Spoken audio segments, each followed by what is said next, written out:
Voltamos com o SESI Entrevista. Nós estamos conversando sobre poluição sonora com o Dr. Evandro Ribeiro de Oliveira. Dr. Evandro, nós estávamos falando no outro bloco sobre os cuidados com os bebês. Eu queria agora que o senhor falasse para nós sobre os idosos. Eles geralmente já têm um aparelho auditivo já comprometido pela idade. O que as pessoas com a idade mais avançada podem fazer para ter uma qualidade auditiva melhor ao longo da vida? Bom, realmente assim, é que eu volto a falar. O ser humano, logicamente, uns mais, outros menos, que vai depender também da questão genética, da questão de predisposição individual de cada um, vai havendo um envelhecimento do ouvido interno, como todo organismo humano, a partir dos 40 anos de idade. E isso se agrava a partir dos 60 anos de idade. Então, o que ele tem que evitar? Por exemplo, certos tipos de remédios podem agravar ou fazer com que essa perda auditiva seja mais precoce. Então, alguns remédios têm que ser evitados, principalmente se ele já tiver algum histórico familiar de perda auditiva. Outra coisa, o uso, por exemplo, atividade física é importante, inclusive hoje eles estão falando muito da atividade física aeróbica moderada. Ela ajuda até em prevenção de certas doenças degenerativas, como, por exemplo, o Alzheimer, o Parkinson. Então, eu acho uma atividade física moderada é uma coisa importante para todos, até para a prevenção da osteoporose, que sabe que é a perda óssea com o passar do tempo. Tá? E evitar, por exemplo, certos usos vamos botar assim, a mesma poluição sonora, evitar ambiente com muito ruído, evitar, por exemplo, e na verdade, o ser humano, ele com o passar do tempo, ele vai perdendo mesmo a audição. Agora o que eu quero até salientar é o seguinte, hoje a gente sabe que cada vez mais, com o avanço das tecnologias, cada vez mais há uma chance da gente, pelo menos, dar uma ajuda para essa perda auditiva que está havendo aí. E hoje está cada vez mais, através dos aparelhos auditivos, as próteses auditivas, cada vez mais, elas estão melhorando cada vez mais a audibilidade, que é o fato da pessoa escutar, existe aí no mercado. Então, por exemplo, inclusive hoje, uma coisa que até eu acho importante, eu me lembrei aqui agora, que até não é muito na pergunta, hoje existe até, desde uma criança bem pequena, até uma pessoa bem idosa, vamos supor, com alguma infelicidade, alguma coisa, que ela seja privada do seu aparelho auditivo, que ela não passa a ser um deficiente auditivo, com uma perda até bem mais acentuada, se ela não tiver indicação, por exemplo, um aparelho, uma prótese dessa auditiva, ela não conseguiu usar por uma série de fatores, hoje sabe-se que existe até uma cirurgia, que é a cirurgia do ouvido biônico, que é um implante coclear, que a gente faz a cirurgia, implanta um aparelho com um eletrodo dentro do ouvido interno, vai até dentro do nervo, ela vai substituir o nervo e vai fazer com que haja um impulso eletrônico. Não é diferente da prótese auditiva, que a prótese auditiva ela é um amplificador sonoro. E esse aparelho faz um impulso eletrônico. Então, o som desse aparelho, ele é um som mais puro, vai dar a condição dela. E a gente está realizando, inclusive, isso aqui em Juiz de Fora, lá através da minha clínica. E são poucos centros até que no Brasil realizam esse tipo de cirurgia.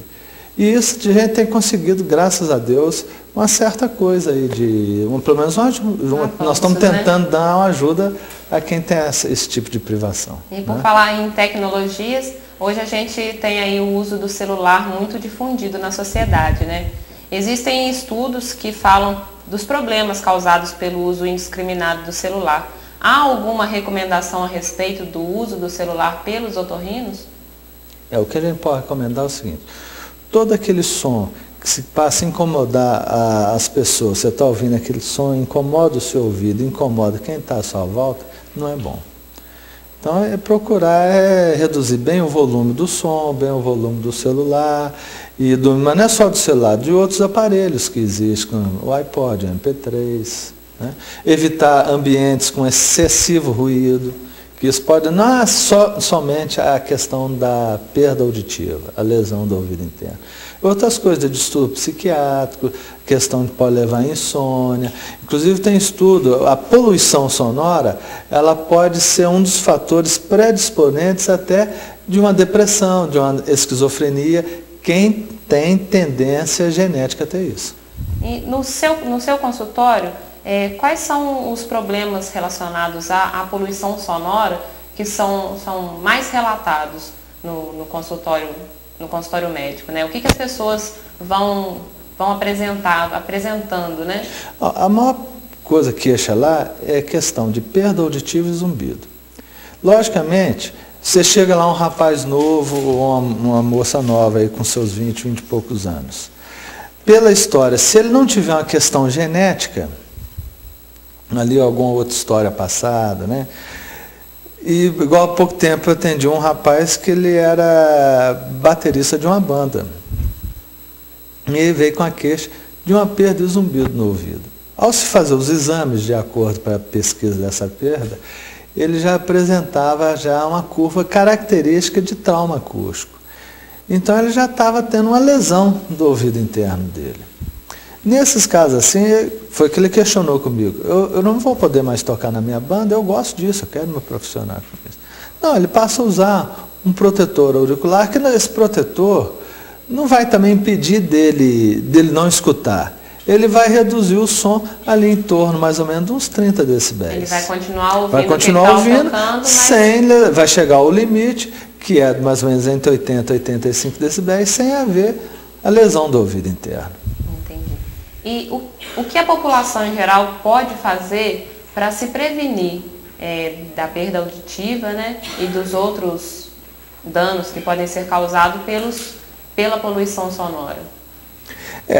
Hoje, com a vida moderna, às vezes é uma coisa até quase, às vezes, impossível da gente fazer, que a própria questão da modernidade induz a gente.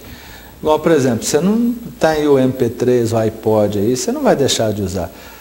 Evita botar um som muito alto, põe um som bem baixinho. Se você vai, por exemplo, e todos os dias, por exemplo, no local que tem uma poluição sonora, se você trabalhar em local de poluição sonora ou numa indústria que vai levar um trauma acústico dentro do ouvido interno, você tem que usar um protetor auricular. Se trabalha na construção civil, trabalha lá na serraria ou na serralheria, que aquilo é um som muito agudo, muito tenso, com certeza vai lesionar seu ouvido interno, tem que se usar o protetor auricular, né? E quais são os cuidados que as pessoas devem ter com o aparelho auditivo em si, visando a preservação do aparelho auditivo? Uma coisa que eu quero salientar aqui é uma coisa importante que você me fez a pergunta. Por exemplo, primeira coisa, a cera é proteção do ouvido externo. Quem não tem cera tem o ouvido doente. Porque a cera, primeiro, ela tem um óleozinho que lubrifica o conduto auditivo externo e tem anticorpo nela que vai evitar as infecções do ouvido externo. Então, primeira coisa, vamos começar do começo. Deve evitar o uso abusivo de cotonete, de preferência não usar. Sempre que possível, evitar ambientes com poluição sonora. Deve-se procurar fazer uma certa atividade física, que hoje já está provado, que o esporte moderado ajuda em toda a questão do organismo humano, não é só do ouvido, do cérebro, todo o organismo humano. Evitar, por exemplo, o uso de cigarros, que o cigarro ele faz uma vasoconstrição, ele pode, além de lesionar o ouvido interno, pode lesionar outras partes do organismo. Não sei se você já reparou, quem fuma muito geralmente tem as pontas dos dedos mais cianóticas, o nariz mais cianótico. Por quê? Ela não faz uma vasoconstrição periférica, né? Procurar manter uma alimentação saudável e evitar ambientes com ruídos e esses aparelhos com som muito alto. Doutor Evandro, nós agradecemos a sua presença. Eu que agradeço o convite a vocês todos aí. Nós ficamos por aqui, voltamos numa outra ocasião para mais um SES Entrevista.